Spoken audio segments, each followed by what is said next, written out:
শব্দ আবার বেশি জোরে হয়ে গেলে তো সমস্যা।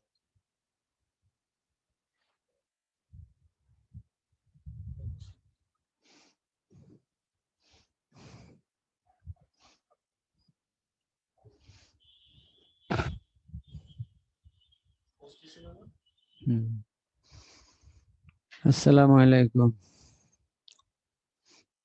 কে আসছো? হ্যালো হ্যালো, শুনতে পাচ্ছ? শুনতে পাচ্ছ আমাকে? ওয়ালাইকুম আসসালাম। আজকের ক্লাসটা হবে তোমাদের হিসাব বিজ্ঞান প্রথম পত্র অধ্যায় পঞ্চম, হিসাব বিজ্ঞানের নীতিমালা। ইংলিশে বলা হচ্ছে প্রিন্সিপালস অফ অ্যাকাউন্টিং। অর্থাৎ আমরা যে হিসাব বিজ্ঞানে কাজ করি, তোমরা এতদিন জাবেদা, তারপরে খতিয়ান, এর মধ্যে আবার নগদান বইগুলি, নগদ প্রাপ্তি, অনেক কিছুই আমরা আলাপ করেছি, শেষ পর্যন্ত রেও মিলেছিলাম। সেখানে যে সকল বিষয়ের উপরে ভিত্তি করে আমরা তোমাদেরকে এই জিনিসগুলো করিয়েছি বা ভবিষ্যতে আরো যা যা করবা, এই সব কিছু একটা নীতির মাধ্যমে চলে, কিছু প্রিন্সিপালস এর মাধ্যমে চলে। যেমন একজন মানুষ, তার যদি কোনো নীতি না থাকে তাহলে দেখা যাবে আসলে সে বেশি দূর অগ্রসর হতে পারবে না এবং সমাজে তার গ্রহণীয়তা থাকবে না, তার অ্যাকসেপ্টেন্স সে হারাবে সমাজে। তো হিসাব বিজ্ঞান এইভাবে কিছু নীতির মাধ্যমে চলে। যদি হিসাব বিজ্ঞান নীতির মাধ্যমে না চলতো তাহলে সারা বিশ্বে কিন্তু হিসাব বিজ্ঞানের গ্রহণীয়তা থাকতো না। কারণ এক একজন এক এক ভাবে হিসাবকে গ্রহণ করার কারণে, হিসাব বিজ্ঞানকে গ্রহণ করার কারণে দেখা যেত আমাদের মধ্যে অনেক বিশৃঙ্খলতা দেখা দিয়েছে। এই বিশৃঙ্খলতার কারণে শেষ পর্যন্ত আমাদের যে একটা বিষয় হিসাব বিজ্ঞান, এবং শেষ পর্যন্ত এটা একটা প্রফেশন, সনদপ্রাপ্ত হিসাব বিজ্ঞানীদের যে প্রফেশন, সেটাও কিন্তু বিলুপ্তি হয়ে যেত। তো এই জন্য যে কোনো বিষয়কে ধরে রাখতে হলে তার কিছু নীতির দরকার হয়, কিছু প্রিন্সিপালস এর দরকার হবে, না হয় সেই বিষয় আসলে টিকে থাকবে না। যেমন একজন মানুষ, যদি সিম্পল একজন মানুষের কথাও আমরা চিন্তা করি, তার নিজের যদি কিছু নীতি নৈতিকতা না থাকে তাহলে মানুষ হিসাবেও সে নিজেকে প্রতিষ্ঠিত করতে পারবে না। তো এই অধ্যায়ের গুরুত্বপূর্ণ আলোচ্য বিষয়সমূহের মধ্যে আছে হিসাব বিজ্ঞানের নীতিমালার সংজ্ঞা ও বৈশিষ্ট্য, হিসাব বিজ্ঞানের ধারণাগত কাঠামোর সংজ্ঞা, হিসাব বিজ্ঞানের ধারণাগত কাঠামোর বিষয়বস্তু বা আওতা ও পরিধি। এই 3 নাম্বারটার মধ্যে অনেকগুলো সাব পয়েন্ট আছে। আর্থিক প্রতিবেদনের উদ্দেশ্য, হিসাব বিজ্ঞান তথ্যের গুণবাচক বৈশিষ্ট্য, আর্থিক বিবরণীর উপাদান সমূহ, শনাক্তকরণ ও পরিমাপ সমূহ। 4 নম্বর আইটেমটা বলা হচ্ছে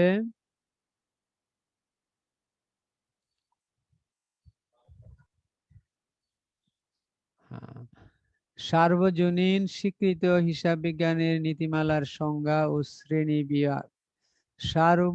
সর্বজন স্বীকৃত অর্থাৎ সবাই গ্রহণ করে। হিসাব বিজ্ঞানের অনুমান বা ধারণা সমূহ, হিসাব বিজ্ঞানের কিছু অনুমান আছে যেগুলোকে আমরা ধারণাও বলি। এরপরে হিসাব বিজ্ঞানের নীতি সমূহ, হিসাব বিজ্ঞানের সীমাবদ্ধতা সমূহ। সীমাবদ্ধতা মানে হলো হিসাব বিজ্ঞান বিভিন্ন সময়ে কাজ করতে অপারগ হয়ে যায়, ব্যর্থ হয়ে যায়, তার কিছু লিমিটেশনস আছে।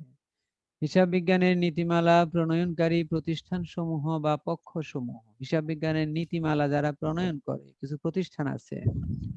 হিসাব বিজ্ঞানের ধারণা ও প্রথার পার্থক্য, আর্থিক বিবরণী প্রস্তুতকরণে হিসাব বিজ্ঞানের নীতিমালার প্রভাব।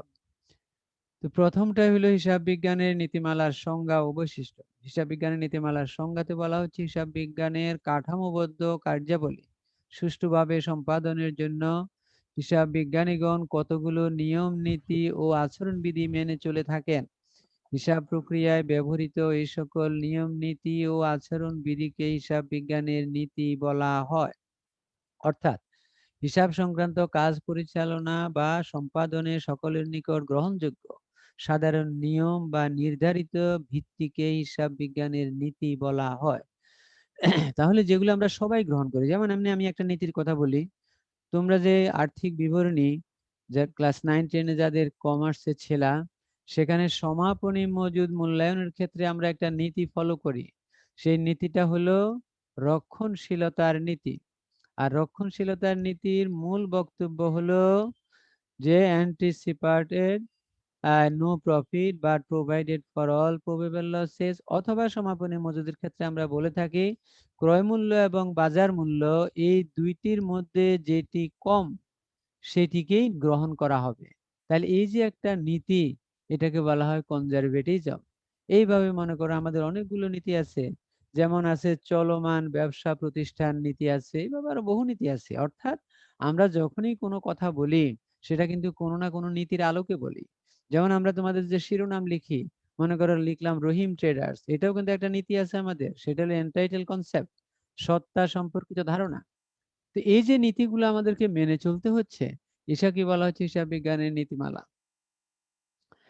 হিসাব বিজ্ঞান নীতিমালার বৈশিষ্ট্য। হিসাব বিজ্ঞান নীতির প্রধান বৈশিষ্ট্যগুলো নিম্নরূপ: হিসাব সংক্রান্ত তথ্যের গ্রহণযোগ্যতার লক্ষ্যে সর্বোত্তম, যুক্তিসঙ্গত এবং পর্যবেক্ষণের ভিত্তিতে পরীক্ষিত নিয়ম নীতি সমূহই গৃহীত হয়েছে। অর্থাৎ গ্রহণযোগ্যতার লক্ষ্যে সর্বোত্তম, যেটা আমরা অনেকগুলো নীতি বাইর করি বা বিভিন্ন দেশ পর্যালোচনা করে অনেক কিছুই বের করে, এর মধ্যে যেটি সর্বোত্তম এবং যেটি যুক্তিসঙ্গত এবং যেটি পর্যবেক্ষণের ভিত্তিতে পরীক্ষিত, সেটিকে আমরা গ্রহণ করে থাকি।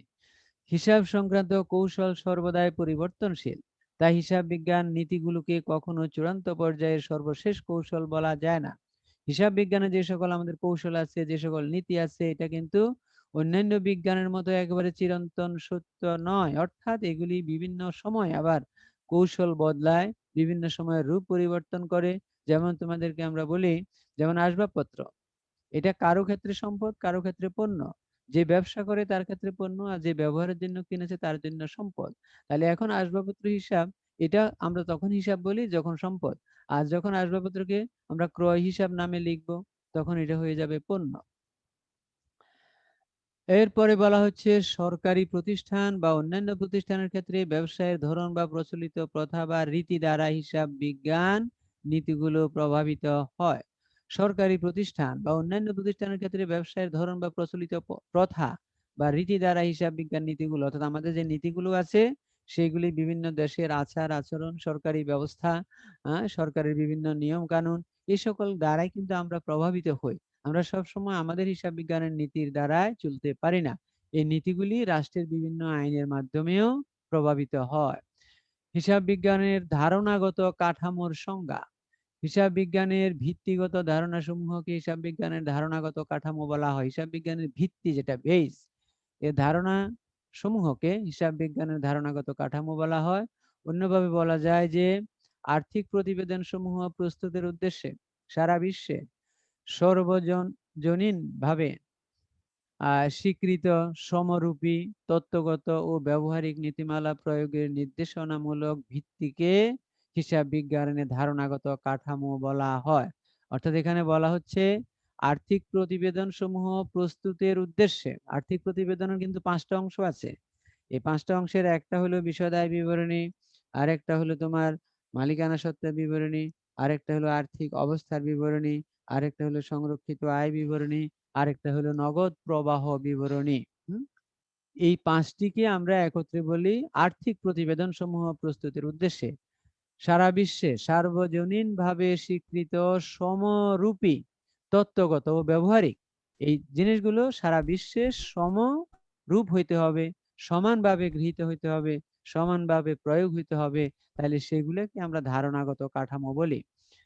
ফিনান্সিয়াল অ্যাকাউন্টিং স্ট্যান্ডার্ড বোর্ড, এফএএসবি, যেটা বর্তমানে কাজ করে সবচেয়ে বেশি, হিসাব বিজ্ঞানের ধারণাগত কাঠামোর প্রধান উদ্ভাবক।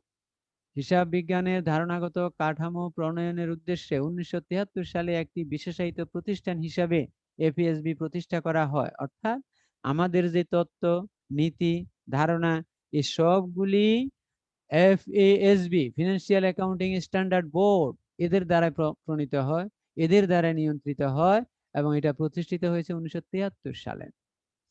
এফএএসবি কর্তৃক প্রদত্ত সংজ্ঞায় বলা হয়েছে, conceptual framework is a coherent system of interrelated objectives and fundamentals that can lead to consistent standards and that prescribes the nature, function, limits of financial accounting and financial statements. তাহলে তারা অনেকগুলো কথা বলছে, অর্থাৎ পরস্পর সম্পর্কযুক্ত উদ্দেশ্যাবলী, পরস্পর সম্পর্ক থাকতে হবে, সম্পর্কবিহীন হলে আবার হবে না। উদ্দেশ্যাবলী এবং মৌলিক বিষয়াদির একটি সুসংবদ্ধ পদ্ধতি যা সামঞ্জস্যপূর্ণ হিসাব প্রণয়নে সহায়তা করে এবং আর্থিক হিসাব বিজ্ঞান ও আর্থিক বিবরণীগুলোর প্রকৃতি, কার্যাবলী ও সীমাবদ্ধতা সমূহ সম্পর্কে আলোকপাত করে তাকে হিসাব বিজ্ঞানের ধারণাগত কাঠামো বলা হয়। তাহলে কথাটা বলছে পরস্পর সম্পর্কযুক্ত উদ্দেশ্যাবলী এবং মৌলিক বিষয়াদির একটি সুসংবদ্ধ পদ্ধতি। আমাদের যে বেসিক সাবজেক্টস আছে, ফান্ডামেন্টাল সাবজেক্ট আছে, এটা সুসংবদ্ধ পদ্ধতি একটা, যা সামঞ্জস্যপূর্ণ হিসাব মান প্রণয়নে সহায়তা করে। হিসাবের সামঞ্জস্যপূর্ণ মান, যেটাকে অ্যাকাউন্টিং স্ট্যান্ডার্ডস বলা হয়, এগুলি প্রণয়নে সহায়তা করে এবং আর্থিক হিসাব বিজ্ঞান ও আর্থিক বিবরণীগুলোর প্রকৃতি, কার্যাবলী ও সীমাবদ্ধতা সমূহ সম্পর্কে আলোকপাত করে তাকে হিসাব বিজ্ঞানের ধারণাগত কাঠামো বলা হয়। এরপরে হিসাব বিজ্ঞানের ধারণাগত কাঠামোর বিষয়বস্তু বা আওতা বা পরিধি। হিসাব বিজ্ঞানের সর্বজন স্বীকৃত ধারণাগত কাঠামোর প্রয়োজনীয়তার লক্ষ্যে এফএএসবি 1976 সালে একটি আলোচনা স্মারক ডিসকাশন মেমোরেন্ডাম প্রকাশ করে। উক্ত আলোচনা স্মারকই ধারণাগত কাঠামোর বিষয়বস্তু, অর্থাৎ 1976 সালে তারা একটা ডিসকাশন মেমোরেন্ডাম প্রকাশ করে, যেখানে অনেক কিছু আলাপ করা হয়েছে, সেটাই এটার মূল বিষয়বস্তু। অন্যভাবে বলা যায় যে আলোচনা স্মারকটি প্রকাশিত হওয়ার পর এফএএসবি 5টি statement of financial accounting concepts SFAC জারি করে। উক্ত 5টি বিষয় হিসাব বিজ্ঞানের ধারণাগত কাঠামোর বিষয়বস্তু। নিম্নে হিসাব বিজ্ঞানের ধারণাগত কাঠামোর বিষয়বস্তু উল্লেখ করা হলো। এসএফএসি 1 বলছে objectives of financial reporting and business enterprises. এই ক্ষেত্রে আর্থিক প্রতিবেদনের উদ্দেশ্যাবলী সম্পর্কে আলোচনা করা হয়েছে, অর্থাৎ আর্থিক প্রতিবেদনের উদ্দেশ্যগুলি কি সেখানে 1 নাম্বার আইটেমে আলাপ করা হয়েছে। 2 নম্বরে বলা হচ্ছে qualitative characteristics of accounting information. এই ক্ষেত্রে হিসাব তথ্যাবলীকে অর্থবহ এবং ব্যবহারকারীদের নিকট কার্যকর করে তোলার লক্ষ্যে উক্ত তথ্যাবলীর গুণাবলী সম্পর্কে আলোচনা করা হয়েছে।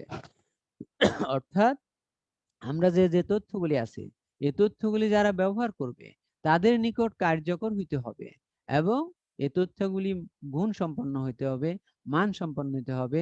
যে সেই তথ্য কিন্তু দিয়ে দিলে আমাদেরকে চলবে না। এজন্য আমরা সবসময় ইনফরমেশন দেওয়ার সময় যেগুলির কোয়ালিটেটিভ, যেগুলি ক্যারেক্টারিস্টিক্স খুব গুড, সেগুলি কিন্তু আমরা সরবরাহ করার চেষ্টা করি। এর বাহিরে অন্য কোনো তথ্য কিন্তু আমরা দেই না।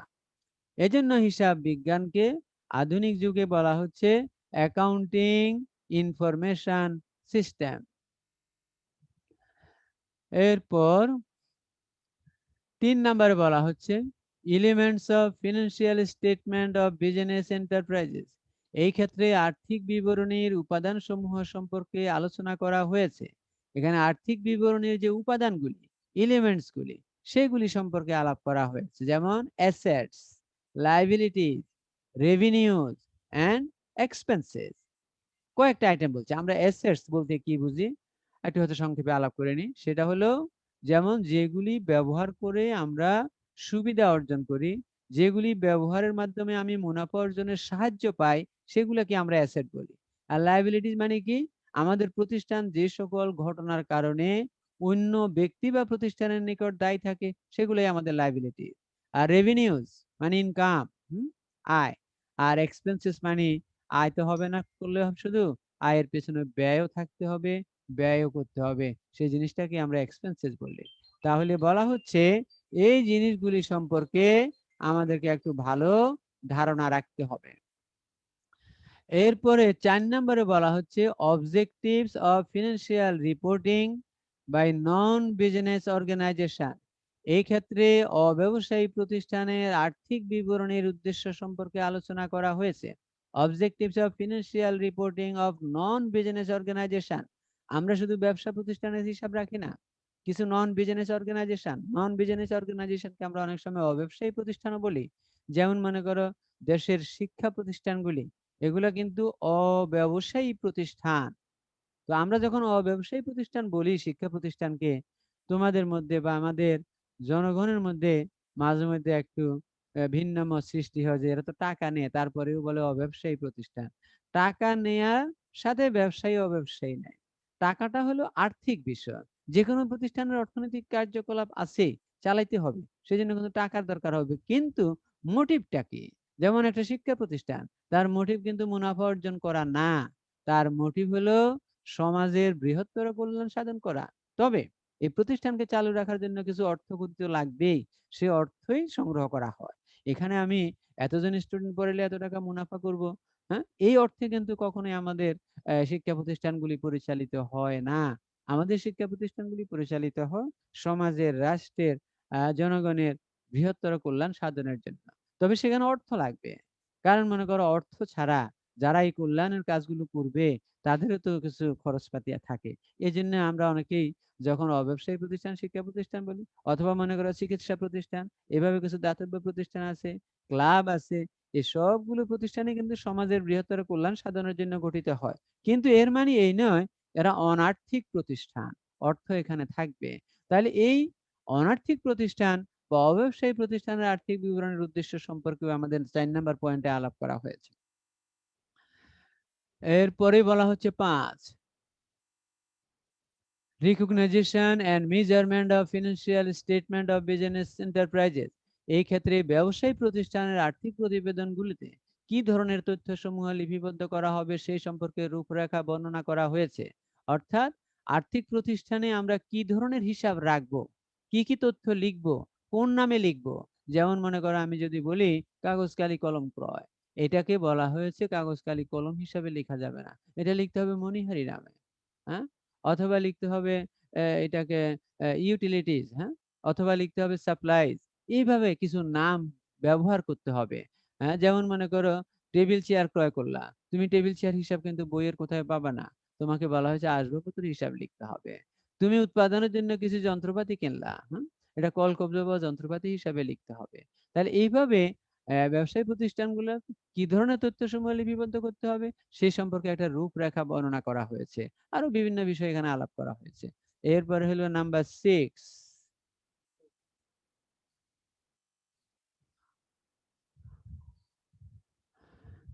6, বলা হচ্ছে এলিমেন্টস অফ ফিনান্সিয়াল স্টেটমেন্ট। এই ক্ষেত্রে আর্থিক বিবরণীর উপাদানগুলোর শ্রেণী বিভাগ সম্পর্কে বর্ণনা করা হয়েছে। এখানে আর্থিক বিবরণীর শ্রেণী বিভাগ 3 এর স্থলে প্রতিস্থাপিত হয়েছে। এটা 3 নাম্বার যে আইটেমটা ছিল তার স্থলে 6 নাম্বার প্রতিস্থাপন করা হয়েছে, অর্থাৎ 3 নাম্বারকে অকার্যকর করা হয়েছে 6 নাম্বার আইটেম দিয়ে। আবার এটিতে অব্যবসায়ী প্রতিষ্ঠানের নন প্রফিট অর্গানাইজেশনের পরিধিও অন্তর্ভুক্ত করা হয়েছে। এখানে অব্যবসায়ী প্রতিষ্ঠানের কি কি বিষয় থাকবে সেগুলো অন্তর্ভুক্ত করা হয়েছে। এপিএসবি ধারণাগত কাঠামো নিম্নে চিত্রের সাহায্যে দেখানো হলো। দেখো একটা চিত্র দেখানো হয়েছে এপিএসবি ধারণাগত কাঠামো চিত্র। প্রথমে সরাসরি নিচের দিকে যেটা শো করতেছে দেখো, শনাক্তকরণ বা পরিমাপকরণের ধারণা সমূহ। শনাক্তকরণ মানে কি? আইডেন্টিফিকেশন। তারপরে হলো পরিমাপ, মেজারমেন্ট। এই দুটি কাজে আমরা কি কি ধারণা আমাদের আছে। যেমন এখানে আমরা কাজ করব, এটাকে আমরা তৃতীয় স্তর বলতেছি হিসাব বিজ্ঞানের। অনুমান সমূহ আছে এখানে, নীতি সমূহ আছে, সীমাবদ্ধতা সমূহ আছে। অনুমান করা, যেটাকে আমরা অ্যাজাম্পশন বলি। আমরা অনেক কিছু অ্যাজাম্পশন করি মাঝে মাঝে। যেমন মনে করো তুমি 10% বিনিয়োগ লেখা আছে, কোনো তারিখ নাই, তাহলে আমরা অনুমান করে 1 বছরের সুদের ব্যবস্থা করে থাকি। হ্যাঁ, পার্সেন্টেজ আছে অবশ্যই ধরার জন্য, আমরা কিছু উল্লেখ না থাকলে 1 বছরের অবশ্যই দেবে। এরপরে আছে কিছু নীতি, তবে আমাদের অনুমানগুলি নীতির মাধ্যমে হইতে হবে। নীতি কি? যেমন মনে করো অবশ্যই ধার্য, এটার অনেকগুলো নীতি আছে, সরলরৈখিক আছে, ক্রমহ্রাস আছে, হ্যাঁ, এইভাবে মজুত পণ্য মূল্যায়নের কতগুলো নীতি আছে। এই জিনিসগুলো আমাদেরকে আবার মেনে চলতে হয়, অর্থাৎ আমাদের অনুমানগুলিও নীতির সাথে যাতে আবার কন্ট্রাডিকশনে না ভুগে, সেটাও আবার আমাদেরকে ঠিক রাখতে হবে। মানে আমরা যখন কথা বলি, অনুমান করি কিছু, সেই অনুমানটা হইতে হবে আমাদের নীতির মাধ্যমে, অর্থাৎ আমি নীতিতে আছি কিনা। তারপরে আছে সীমাবদ্ধতা। আমাদের অনুমান এবং নীতি সব কিছুই কিন্তু আবার একটা সীমাবদ্ধতা আছে, লিমিটেশনস আছে, সেই জিনিসগুলো আমাদেরকে এখানে আলাপ করতে হয়। এরপরে হলো দ্বিতীয় স্তর যেটা, সেটাও আবার দুইটা ভাগে বিভক্ত। একটা হলো হিসাব বিজ্ঞান তথ্যের গুণবাচক বৈশিষ্ট্য, আরেকটা হলো আর্থিক বিবরণীর উপাদান সমূহ। আমাদের হিসাব বিজ্ঞানের যে তথ্য আছে, অ্যাকাউন্টিং ইনফরমেশন আছে, সেগুলির কোয়ালিটেটিভ ক্যারেক্টারিস্টিক্সটা কি, সেটাও আমাদেরকে জানতে হবে। মানে কোন কোয়ালিটির তথ্য এগুলি, এগুলি কি ভালো না খারাপ, অথবা বলতে পারি প্রাইমারি না সেকেন্ডারি, কোন ধরনের। আর্থিক বিবরণীর উপাদান সমূহ, আর্থিক বিবরণীর উপাদান। এরপরে হলো প্রথম আর্থিক বিবরণীর উপাদানকে আমরা 5 ভাগে ভাগ করি, একটু আগেও বলেছিলাম। প্রথম স্তর আর্থিক প্রতিবেদনের উদ্দেশ্য। আর্থিক প্রতিবেদনটা আসলে আমরা কেন করব, আর্থিক প্রতিবেদনের উদ্দেশ্য। যেমন আর্থিক প্রতিবেদনের এমনি মুখ্য উদ্দেশ্য হলো আসলে দুইটি। একটি হলো প্রতিষ্ঠানের নিট লাভ বা নিট ক্ষতি, এটা নির্ণয় করা। আরেকটা হলো আমাদের সম্পদ দায় এগুলির অবস্থান এবং এগুলির ব্যবহার সম্পর্কে নিশ্চিত, এটাই আমরা কাজ করার জন্য করে থাকি। তো আর্থিক প্রতিবেদনের উদ্দেশ্য দেখো, এবার 3-এর 1-এ আলাপ করা হয়েছে। আর্থিক সিদ্ধান্ত গ্রহণের জন্য উপযোগী তথ্য সরবরাহ করা আর্থিক প্রতিবেদনের মূল উদ্দেশ্য। তাহলে আর্থিক সিদ্ধান্ত গ্রহণের জন্য উপযোগী তথ্য সরবরাহ করা, যেমন মনে করো মালিক পণ্য ক্রয় করবে, তাহলে তুমি তাকে একটা সঠিক তথ্য দিতে হবে। উনি জানতে চায় আমাদের গত বছর বিক্রয় কেমন ছিল, তাহলে এই বছর আমরা কি পরিমাণ পণ্য ক্রয় করব, আমাদের মজুদ কত আছে। এখন যদি তুমি সঠিকভাবে তথ্য সরবরাহ না করো, তাহলে প্রতিষ্ঠানের কিন্তু বিশাল ক্ষতি হয়ে যাবে। প্রতিষ্ঠানের তারপরে বলা হচ্ছে প্রতিষ্ঠানের উপার্জন ক্ষমতা সম্পর্কে পূর্বাভাস, তুলনা এবং মূল্যায়নের ক্ষেত্রে উপযোগী আর্থিক বিবরণী সরবরাহ করা। প্রতিষ্ঠানের উপার্জন ক্ষমতা, যেটা আর্নিং ক্যাপাসিটি, হ্যাঁ, এর সম্পর্কে একটা পূর্বাভাস লাগবে, তুলনা লাগবে, মূল্যায়নের ক্ষেত্রে উপযোগী আর্থিক বিবরণী সমূহ সরবরাহ করা। 3 নাম্বার বলা হচ্ছে প্রতিষ্ঠানের লেনদেন এবং অন্যান্য ঘটনাবলী সম্পর্কে তথ্য ভিত্তিক এবং বিশ্লেষণাত্মক তথ্য সরবরাহ করা। 4 নাম্বার বলা হচ্ছে সম্ভাব্য নগদ প্রবাহ সম্পর্কে পূর্বাভাস। নগদ প্রবাহ মানে কি, টাকাটা কোত্থেকে আসবে, কোথায় যাবে, হ্যাঁ। তুলনা ও মূল্যায়নের জন্য বিনিয়োগকারী ও পাওনাদারের উপযোগী তথ্য সরবরাহ করা। আমাদের টাকাগুলো আসলে, যদি টাকা আমাদের আনইউজ থাকে, পড়ে থাকে, তাহলে ব্যবসা প্রতিষ্ঠানের লস হবে। তখন ব্যবসায়ীরা সবসময় মূল্যায়ন করতে চায় এই তথ্যগুলি আমরা কোথায় বিনিয়োগ করব, কোথায় বিনিয়োগ করলে আমাদের সুবিধা হবে, কোথায় বিনিয়োগ করলে আমাদের টাকাটা নিরাপদ থাকবে এবং আমরা মুনাফা সহ আমাদের বিনিয়োগ ফেরত পাবো। এই জিনিসগুলো কিন্তু চিন্তা করে ব্যবসায়ী। পাওনাদারদের উপযোগী তথ্য সরবরাহ করা, পাওনাদার যারা আছে তাদেরকে দায় শোধ করতে হবে, এদেরকে আমরা একটা উপযুক্ত তথ্য দিতে হবে। উপযুক্ত তথ্য মানে কি, তুমি একজন পাওনাদারকে যদি বারবার তোমার কমিটমেন্ট ফেল করো যে আমি আগামী মাসে 10 তারিখে দিব, পারলে না, বললা 15 তারিখে দিব, পারলে না, বললা 20 তারিখে দিব, পারলে না, তাহলে কিন্তু তোমার ওই সরবরাহকারী, দ্যাট ইজ যে পাওনাদার, তার কাছে তুমি হেয় প্রতিপন্ন হইতে হবে, তার কাছে তোমার সুনাম নষ্ট হবে। তো এই জিনিসগুলোর জন্য কিন্তু আমাদের আর্থিক প্রতিবেদনের এটা একটা গুরুত্বপূর্ণ উদ্দেশ্য, যাতে আমরা সব জায়গায় আমাদের একটা সঠিক তথ্য সরবরাহ করতে পারি। 5 নাম্বার বলা হচ্ছে সামাজিক পরিবেশে প্রতিষ্ঠানের ভূমিকার জন্য গুরুত্বপূর্ণ কার্যাবলী সম্পর্কে তথ্য সরবরাহ করা। সামাজিক পরিবেশে প্রতিষ্ঠানের ভূমিকার জন্য, সামাজিক পরিবেশে প্রতিষ্ঠানের একটা গুরুত্বপূর্ণ ভূমিকা থাকে। যেমন মনে করো বর্তমানে এই যে আমাদের আহ, একটা গ্লোবাল প্যান্ডামিক চলতেছে, বৈশ্বিক মহামারী করোনা, এর জন্য কিন্তু আমাদের যে কোনো প্রতিষ্ঠানের কিন্তু একটা সামাজিক ভূমিকা থাকে। যেমন মনে করো ঢাকা সিটি কলেজ, তারা যদি মনে করে যে আমরা জনগণকে সচেতন করার জন্য আমরা কোন একটা কর্মসূচি গ্রহণ করব, তাহলে এই কাজের জন্য কি পরিমাণ অর্থের দরকার হবে, কি পরিমাণ জনবল দরকার হবে, হ্যাঁ, কোথায় কাজটা আমরা করব, কাদের মধ্যে করব, এসব বিষয়ে কিন্তু একটা তথ্যের দরকার হবে। এই তথ্যগুলো কিন্তু হিসাব বিজ্ঞান সরবরাহ করে থাকে। এরপরে বলা হচ্ছে অব্যবসায়ী এবং সরকারি প্রতিষ্ঠানের উদ্দেশ্য অর্জনের জন্য সম্পদ ব্যবহার ব্যবস্থাপনার দক্ষতা ও পরিমাপের জন্য উপযোগী তথ্য সরবরাহ করা। ব্যবসায়ী হোক আর সরকারি হোক, আর আমি সাথে একটা যোগ করে দিব আমাদের অব্যবসায়ী প্রতিষ্ঠান হোক, সবকিছুর জন্যই আমাদের যে একটা উদ্দেশ্য থাকবে, এই উদ্দেশ্য অর্জনের জন্য সম্পদ ব্যবস্থাপনার যে দক্ষতা, ম্যানেজমেন্টের যারা থাকে, তারা কিন্তু সম্পদকে সঠিকভাবে ব্যবহার করতে না পারলে সম্পদের মাধ্যমে আসলে কোনো সুবিধা অর্জন করতে পারবে না। কারণ সম্পদের একটা যথাযথ ব্যবহার লাগবে। যেমন যদি আমি তোমাদের একটা উদাহরণ দিই, একজন বিশিষ্ট ভদ্রলোক মনে করো বা যে কোনো লোক, তার নগদ টাকা নাই, কোনো টাকা পয়সা নেই, কিন্তু তার কিছু স্থায়ী সম্পদ আছে। আবার যেই সম্পদগুলি সে ব্যবহারও করতে পারে না, ব্যবহারের মাধ্যমে কোনো কিছু অর্জন করতে পারে না, তাহলে যদি তার আজকেই 100 টাকার দরকার হয়, তার হাতে কোনো টাকা নাই, তখন তার কোটি টাকার সম্পদ কিন্তু তার কোনো কাজে আসবে না। কারণ সে সম্পদ ব্যবহার করে কোনো টাকাই অর্জন করতে পারছে না। যার কারণে আমাদেরকে ব্যবস্থাপনায় যারা থাকে, তাদেরকে দেখতে হয় সম্পদ ব্যবহার করে আমরা কিভাবে আমাদের মুনাফা সর্বাধিকরণ করতে পারি এবং আমাদের উদ্দেশ্যে আমরা আহ অগ্রসর হতে পারি। এই জিনিসগুলো আমাদেরকে দেখতে হবে। সিদ্ধান্ত গ্রহণে উপযোগী 2 পয়েন্টে বলছে হিসাব বিজ্ঞান তথ্যের গুণবাচক বৈশিষ্ট্য, যেগুলাকে আমরা কোয়ালিটেটিভ ক্যারেক্টার বলতেছি। সিদ্ধান্ত গ্রহণে উপযোগী হিসাব বিজ্ঞান তথ্যের 2 ধরনের গুণবাচক বৈশিষ্ট্য থাকা প্রয়োজন, যথা প্রাথমিক গুণাবলী প্রাইমারি কোয়ালিটিস, মাধ্যমিক গুণাবলী সেকেন্ডারি কোয়ালিটিস। প্রাথমিক গুণাবলী কোনগুলি? প্রাথমিক গুণাবলীর মধ্যে 2টি গুরুত্বপূর্ণ গুণাবলী অন্তর্ভুক্ত থাকা আবশ্যক, যথা প্রাসঙ্গিকতা, হ্যাঁ, রিলেভেন্স, আর একটা হলো বিশ্বাসযোগ্যতা, রিলায়েবিলিটি।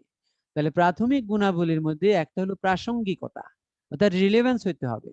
প্রাসঙ্গিক যদি না হয়, অপ্রাসঙ্গিক, যেমন আমি তোমাদের ক্লাস নিচ্ছি, এই ক্লাসটা যদি তোমাদের পড়াশোনার সাথে প্রাসঙ্গিকতা না থাকে, পড়াশোনার সাথে এটার রিলেভেন্স না থাকে, তাহলে দেখবা তোমরা অংশগ্রহণ করবা না।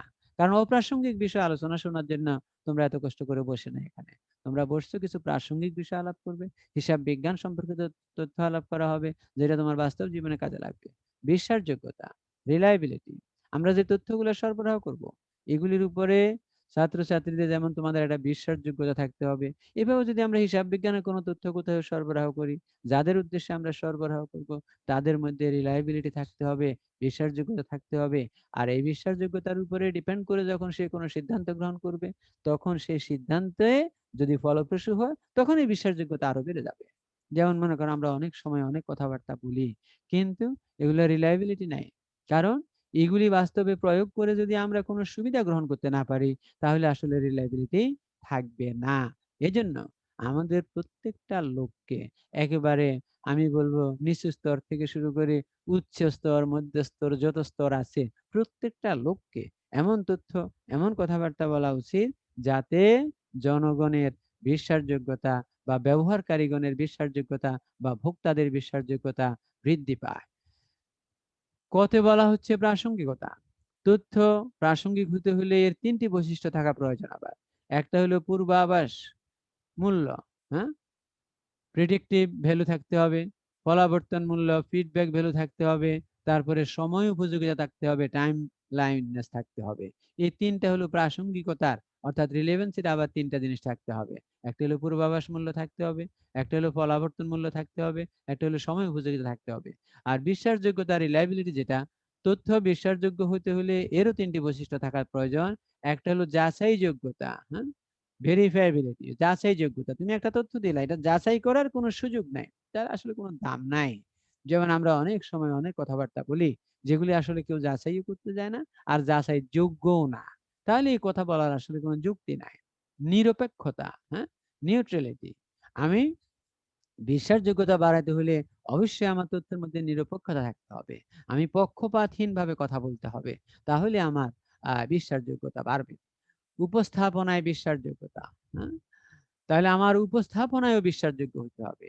আমি যদি উপস্থাপনাতেও ভুল করি, কোনো ধরনের সমস্যা করি, তাহলে দেখবা যে আমাদের তথ্যের বিশ্বাসযোগ্যতা হারাচ্ছে। এরপরে বলা হচ্ছে মাধ্যমিক গুণাবলী, সেকেন্ডারি কোয়ালিটি, যেটা মাধ্যমিক গুণাবলীর মধ্যে 2টি গুরুত্বপূর্ণ উপাদান অন্তর্ভুক্ত থাকা আবশ্যক, যথা তুলনাযোগ্যতা, হ্যাঁ, কম্পেয়ারেবিলিটি, আরেকটা হলো সামঞ্জস্যতা, কনসিস্টেন্সি। তুলনাযোগ্যতা হইতে হবে, আরেকটা হলো সামঞ্জস্যতা। তাহলে এখন প্রাথমিক ও মাধ্যমিক গুণাবলী সমূহের বর্ণনা দেখো এবার। প্রাসঙ্গিকতা, কোন সিদ্ধান্ত গ্রহণের জন্য তথ্যের সম্পৃক্ততাকে প্রাসঙ্গিকতা বলা হয়। প্রাসঙ্গিক তথ্যগুলো ব্যবহারকারীদেরকে অতীত, বর্তমান এবং ভবিষ্যৎ ঘটনাবলীর শেষ ফলাফল সম্পর্কে ধারণা দিতে সাহায্য করে। অর্থাৎ প্রাসঙ্গিক তথ্য হইতে হলে তিনটি বৈশিষ্ট্য থাকা আবশ্যক। একটি পূর্বাভাস প্রদানকারী মূল্য থাকতে হবে, একটি ফলাবর্তন মূল্য থাকতে হবে এবং তথ্যটির সময় উপযোগিতা থাকতে হবে। আর বিশ্বাসযোগ্যতা যেটা রিলায়েবিলিটি, এটিও তথ্যের প্রাথমিক গুণ। বাইরের যেসব পক্ষ কারবারের আর্থিক বিবরণী পর্যালোচনা করতে আগ্রহী, তাদের এক এক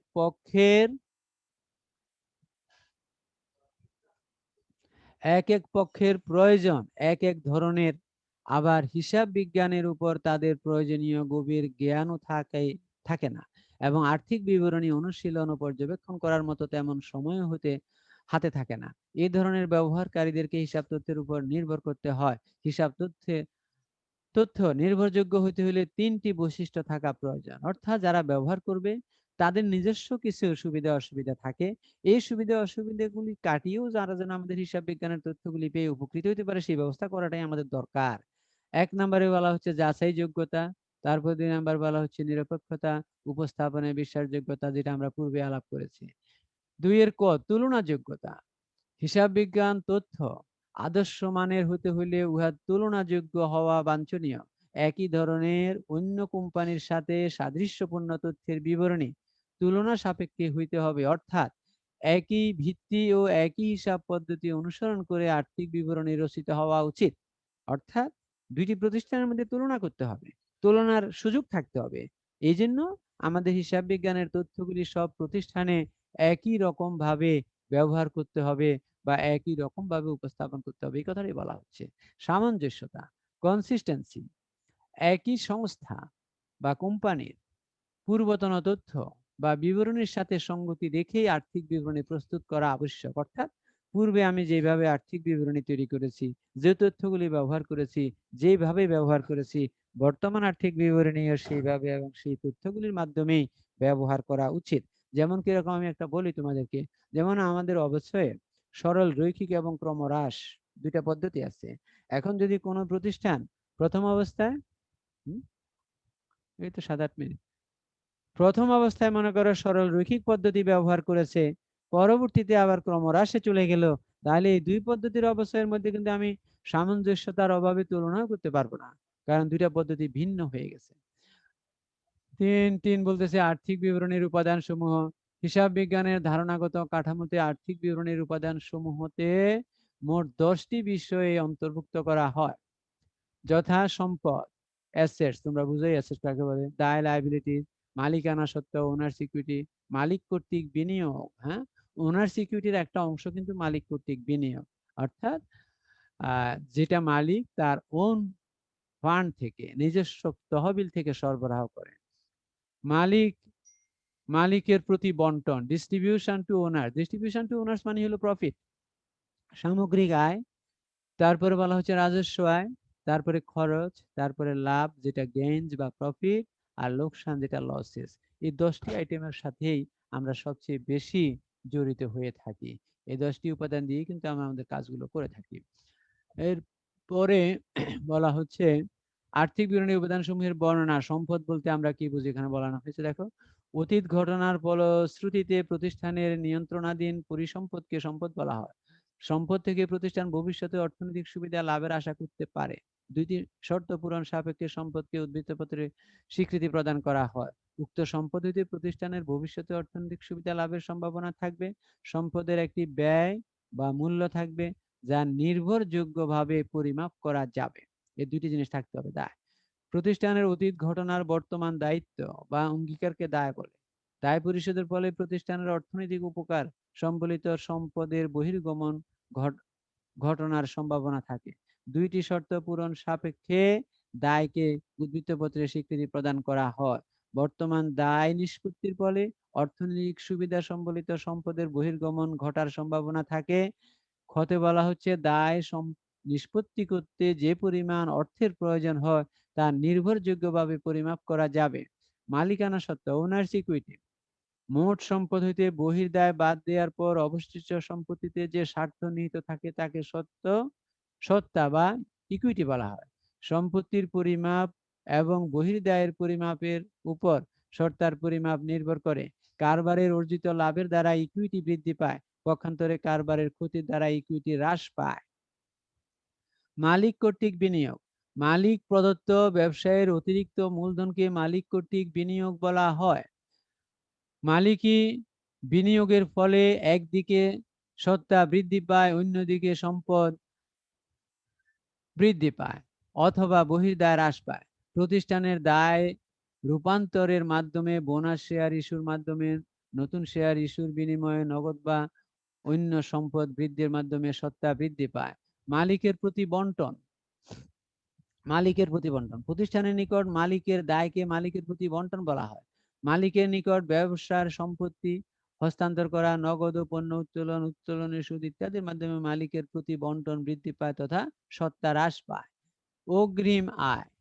মালিক বিনিয়োগ এবং মালিকের প্রতি বন্টন ছাড়া অন্য যেসব ঘটনা ও অবস্থা একটি প্রতিষ্ঠানের নিকট সম্পদের পরিবর্তন ঘটায় তাকে বিস্তারিত আয় বলে, যেমন আদায়কৃত আয় ও বিস্তারিত আয়ের অন্তর্ভুক্তি হয়। আমরা এই 10 পৃষ্ঠা আজকে শেষ করলাম। তোমাদেরকে একটা কথা বলে রাখি, পরবর্তীতে আমরা এই অধ্যায়ের একত্রে সাবমিশন করে দিয়েছি, 40 পেজ মোট। আমরা 4টি ক্লাসে শেষ করব আশা করতেছি। আজকে এটা প্রথম লেকচার গেল।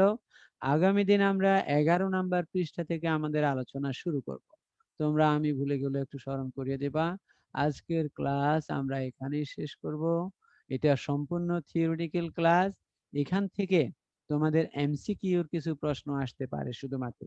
এই জন্য এই জিনিসগুলো একটু পড়তে হবে কয়েকবার করে, যাতে তোমাদের মুখস্থ না হলেও মুখস্থর মতো হয়ে যায়, তোমরা যেন বলতে পারো।